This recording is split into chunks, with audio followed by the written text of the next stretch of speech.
For the first video in our series on Imperial Grand Admirals, we started with someone whose appointment was almost purely political, Ishin Il-Raz. Today we're continuing to talk about the worst of the Grand Admirals with Danetta Pitta. Pitta is a pretty obscure one even as far as the Grand Admirals go, so almost all the information on him comes from the Star Wars Insider issue 66 article, Who's Who Imperial Grand Admirals. Much like Il-Raz's promotion, Pitta's had more to do with his political zealotry than his actual military skill, but unlike Il-Raz, what skill he did have was typically put more directly to use, and he does have a few military victories over some better commanders. Pitta was, despite not being entirely human himself, one of the loudest voices for what was called human high culture, aka human supremacy. His family tree had several near-humans in it, especially Eddie and Bornik, and he made a show of examining the family history of anyone else in the Empire, to the point that even some within Companor, who you may remember from the Ishin Il-Raz video, found him to be going too far. His disgusting views on supremacy of humans made him a prime candidate for enforcing Palpatine's will on the Outer Rim. After becoming a Grand Admiral in 2 BBY, or years before the Battle of Yavin, Pitta took 3 Imperial dungeon ships, the Angrix, the Apisak,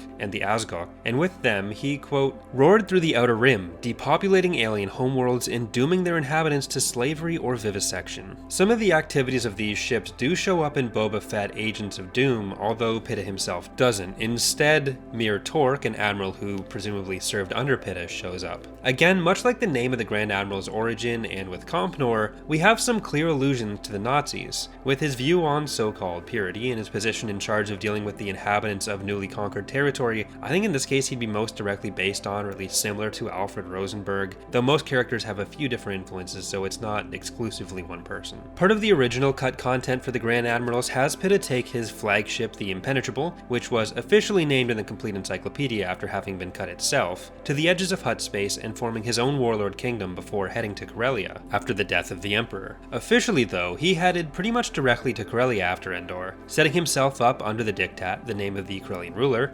Galambi, as the protector of the Corellian sector, an area with a large human population, but also many other species, including the Selonians and the Drawl within just the Corellian system itself. He took a giant torpedo sphere as his flagship, a weapon usually used for orbital bombardments and breaking planetary shields, which in my opinion kind of shows what he may have been intending to do once he was fully in control. About a year after Endor, at the Battle of Tralis, one of the worlds in the Corellian system, Pitta's forces were attacked by another Grand Admiral, Joseph Grunger. Grunger, armed with an Executor class, the Aggressor, and a massive fleet, failed to gain the upper hand in the battle against the Corellian defenses, and in a final desperate move, rammed Pitta's torpedo sphere with the Aggressor, killing both Grand Admirals. That's going to do it for today's Grand Admiral. I'm not sure which one I'll cover next, though Grunger does seem like a good option considering the connection to Pitta. Either way, hope you've enjoyed this video on a horrible person.